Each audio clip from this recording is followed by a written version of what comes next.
مسلمان ہے ایک یوں کر کے نماز پڑھ رہا ہے اور سینے پہ ہاتھ باندھے کھڑا ہے، اور مسلمان ہے اور ایک یوں کانوں کو ہاتھ لگا کے ناف کے نیچے ہاتھ باندھ کے کھڑا ہے۔ مسلمان ہے ایک یوں کر رہا ہے اور ہاتھ بھی نہیں باندھتا، ایسے ہاتھ چھوڑ کے کھڑا ہے، ہاتھ چھوڑ کے کھڑا ہے، اور ان تینوں کا نبی ایک ہے، تینوں ایک نبی کے کلمہ پڑھتے ہیں، حضرت محمد صلی اللہ علیہ وسلم۔ کس کو پاگل بنایا جا رہا ہے؟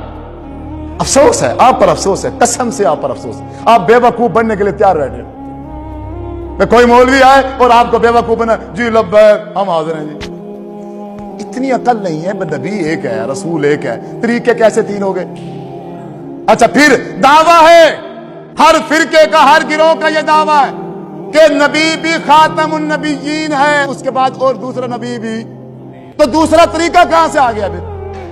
اگر دوسرا نبی نہیں ہے طریقہ کہاں سے آیا دوسرا؟ پھر جب تیسرا نبی نہیں ہے تو تیسرا طریقہ کہاں سے آ گیا؟ پھر نبی ایک ہے اور اسی پر مہر لگا دی گئی ہے کہ آپ کے بعد اب کوئی نبی نہیں ہے۔ جو طریقہ نماز کا، روزے کا، حج کا اللہ کے رسول آج سے 1450 سال سکھا کے گئے ہیں، وہی طریقہ رہے گا یا بدل جائے گا؟ بعد میں نبی بدلے گا تو طریقہ بدلے گا، یا بغیر نبی کے طریقہ بدل گیا ہے اور آپ بدلا کے کھڑے ہو؟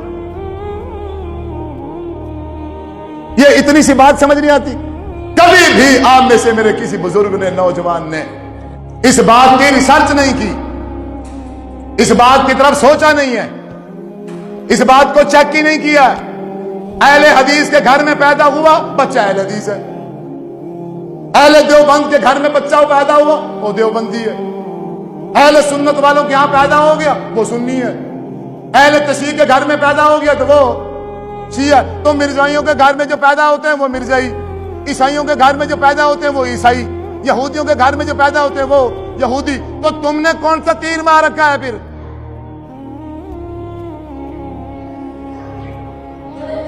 یہ عقل کس لیے ہے؟ اللہ تعالیٰ نے شعور دیا ہے، دماغ دیا ہے، کس کے لیے؟ دماغ اور شعور دینے کے ساتھ ساتھ آسمان سے کتاب بھی اتار کے بھیج دی ہے۔ آخر نبی حضرت محمد صلی اللہ علیہ وسلم کو بھی مبعوث فرما دیا ہے۔ ہٹ جاؤ ان مولویوں کے پیچھے سے، ہٹ جاؤ۔ زندگی کے آخری لمحے تک میں یہ بات کروں گا، کوئی جان کی پرواہ نہیں ہے، اس دل میں ایمان ہے بس۔ اب ایمان اور جان کوئی برابری نہیں ہے، ایمان کو زندہ رکھیں گے انشاءاللہ میرے رب نے چاہا، کوئی پسند کرے نہ کرے، کوئی بلائے یا نہ بلائے۔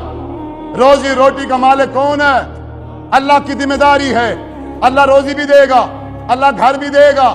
اللہ نے سورۃ ہود میں فرمایا ہے، اے انسان جب تم مر جائے گا تیری قبر کی ذمہ داری بھی میری ہے، کچھ نہیں چاہیے مجھے، ایمان مل جائے اس کے علاوہ کچھ نہیں چاہیے۔ بے ایمان ہو گئے ہیں یہ مولوی، اس مولوی نے دین کا نقشہ تبدیل کیا ہے، اور آپ کی سستی کی وجہ سے، آپ کے سوال نہ کرنے کی وجہ سے، پوچھ تاچھ نہ کرنے کی وجہ سے، آپ نے کبھی پوچھا نہیں ہے کسی سے، کبھی بھی کسی امام کو کھڑے ہو کے آپ میں سے شاید اگر میں دعویٰ کروں تو ایک بندہ بھی بھری مجلس میں کھڑا نہیں ہو سکتا کہ یہ کہہ دے کہ میں نے فلاں امام کو کہا ہے کہ آپ کھڑے ہو کے ذرا مجھے بتائیے، نماز پڑھ کے دکھائیے کہ اللہ کے رسول صلی اللہ علیہ وسلم نے نماز کس طریقے سے پڑھی ہے۔ آپ کھڑے ہو کے مجھے پڑھ کے دکھائیے اور حدیث کھول کے دکھائیے۔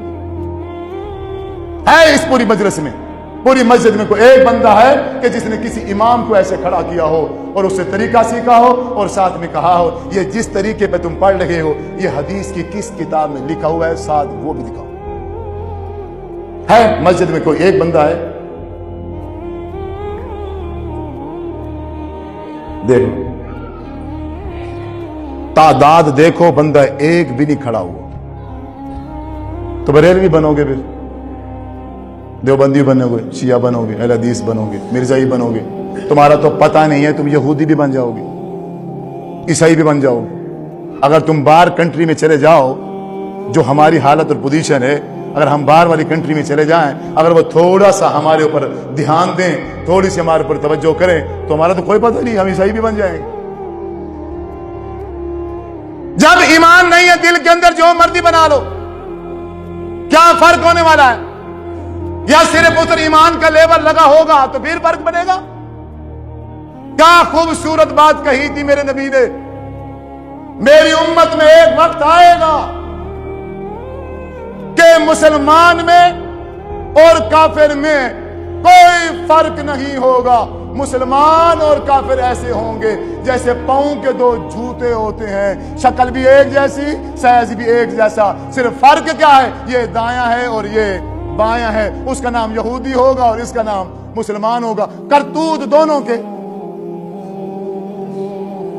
نہ ایمان ادھر ہے نہ ایمان ادھر۔